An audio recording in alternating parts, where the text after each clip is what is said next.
The following presentation is a Deej Experience production and may not be recorded, rebroadcasted, or retransmitted without the express written permission of Deej Experience LLC. For more information, visit us online at www.deejexperience.com.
The following presentation is a Deej Experience production and may not be recorded, rebroadcasted, or retransmitted without the express written permission of Deej Experience LLC. For more information, visit us online at www.deejexperience.com.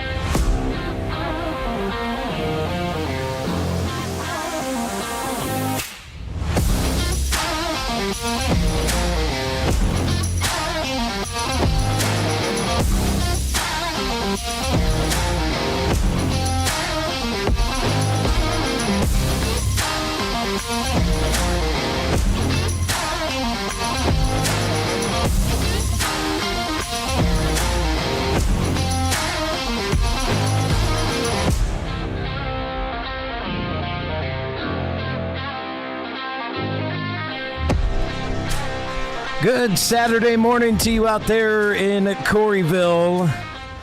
It is time for the Corey, not even almost famous broadcast known as the Deej Peeps Sports Podcast.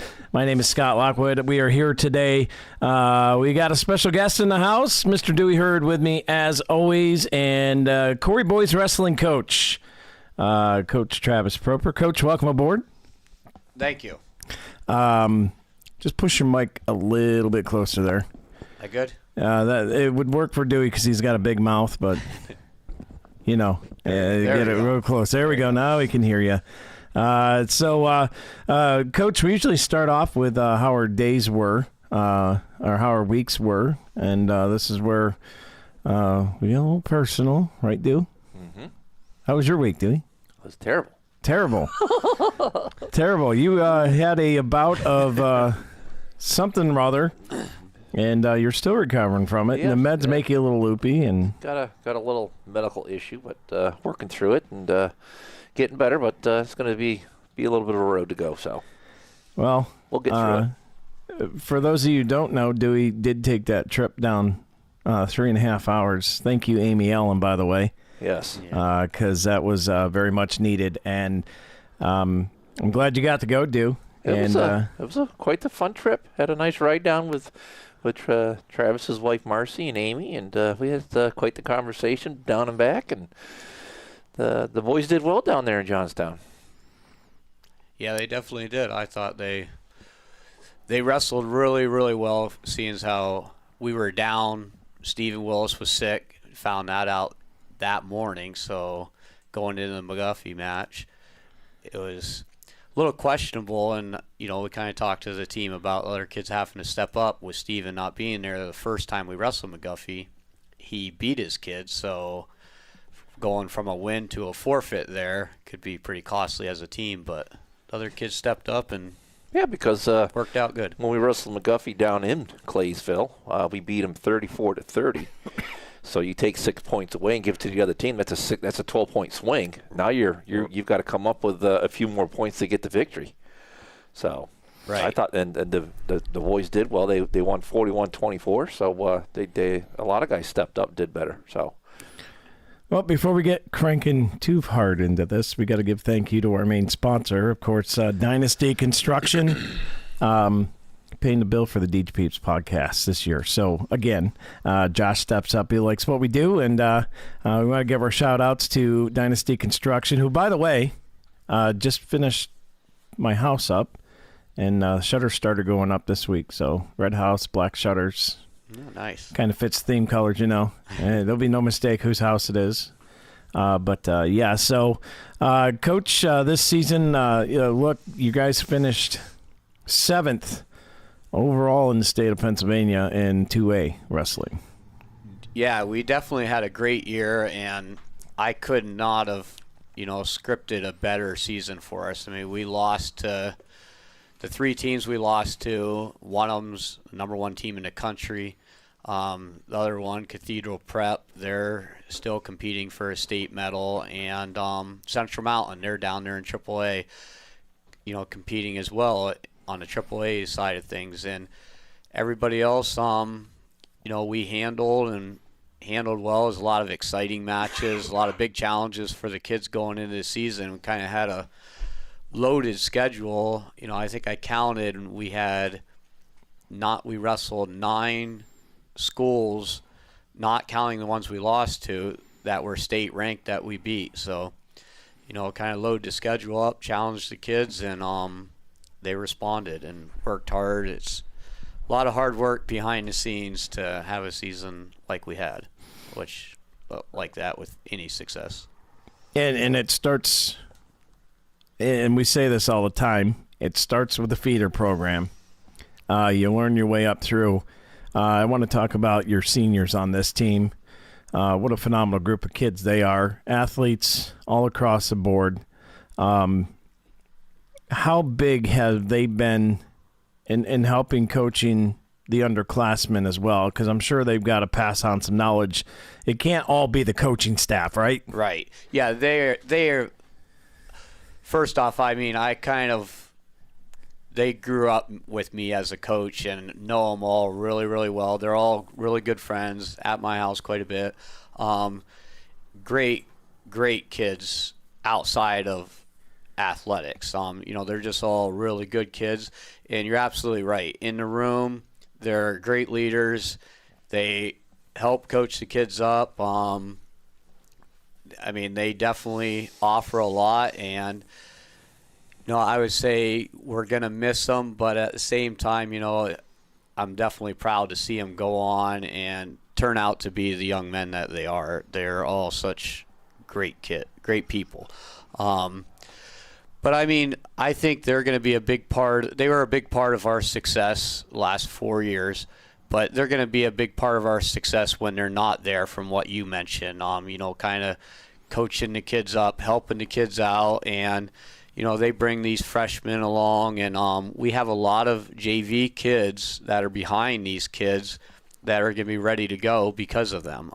They're in their practice with them every day, and not all the time you get to practice every day with state caliber kids, and it's going to help them, in the future years. Well, success breeds success. We've seen it, at volleyball, for example.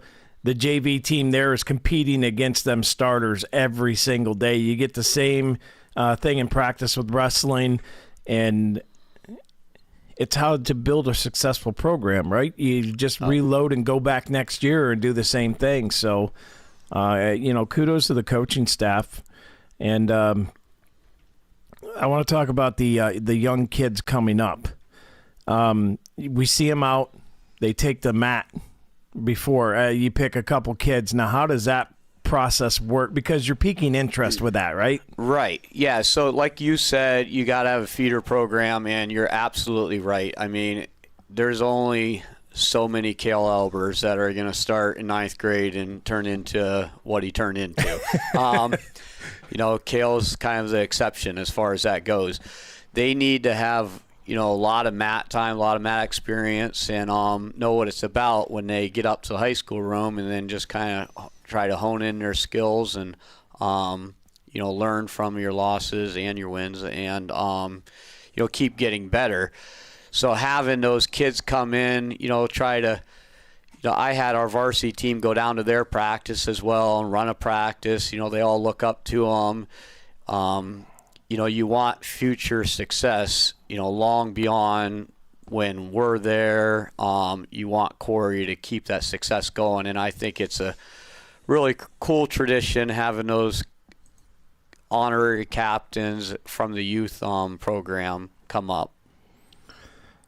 So the youth, the little guys, they have a tournament coming up here pretty quick, right? It's today. It's going on today. Right now. I just come from there. Yes. So Delbert Liller got a hold of me and asked us to use our internet, and I'm like, yeah, sure, whatever you need, How we have the Beaver Brawl, we have the little kids tournament. How do all those coaches work together? Do you go down and work with them young guys a lot, or? Well, I think I've been down there. To be honest, I've only been down there one time this year. We run a practice. I kind of showed them, Coach Murphy, a lot of technique and different things that I go over. So when they come up, they'll work on that stuff, and we just can keep improving on top of, the same style, same kind of coaching philosophy. We don't want, a lot of different philosophies. I mean, you want to kind of keep it simple and keep working on, just the basics. I mean, you got to build a strong foundation to create, an empire. It's got, it's got to be a strong foundation, right? And that's what they got to do. They got to build their basics, and just kind of build off of the basics, and keep building from there. But the Corey Kids program, I was involved with it for a long time, and it hasn't missed a step. The coaches down there do an awesome job. They're all over the Erie, Crawford, Warren County, going to tournaments every week. Kids are getting in a lot of time on the mats. I was at Union City Youth Tournament a few weeks ago, and there must have been 40 Corey wrestlers there. It's pretty awesome to see. That's a problem. That's a good problem to have, because when they come up, that's a deep bench. Right. And you need that, right? So, definitely. Dewey, this is your show. Why don't you crank out some anything you got here for the coach? Well, it's one of those things where maybe both Travis and I had kids that went through the Corey Kids program, and it's when my kids started in it, I knew absolutely nothing about wrestling, and I got a great education on wrestling as a sport, and it's just one of those things that it's kind of stuck with me over the years. So can we go there? It's just a great wrestling community that Corey has here. They have a well laid foundation with the Corey Kids program, and the kids just keep getting cranked out from the Corey Kids up to the varsity level. So and as long as the coaching stays there, it's going to continue. So they got just a phenomenal program, and it's fun to be involved in. Did you tell Travis a story? What's that? So Dewey's calling the match down in Eisenhower. Oh, no, I didn't tell him that story. So he's calling the match in Eisenhower, and he's talking to me about it, and his face is beat red. He's mad as all get out. So he's tearing down the equipment or whatnot after the match, and this guy comes up to him, and he's like, "That wasn't stalling. Have you ever wrestled before? If you've never wrestled before, you have no business calling a wrestling match." It was. Go ahead, Dewey. Tell him the story. Yeah, I was just picking up the gear, and this guy was just hackling me a little bit, and I had a few choice words I was going to say, but I refrained. He took the higher road. Yeah, he did. He looked down at this shirt, and he knew I would kill him. So. Right. So anyways, I got packed up and got out of there. But, I've not wrestled one match in my entire life.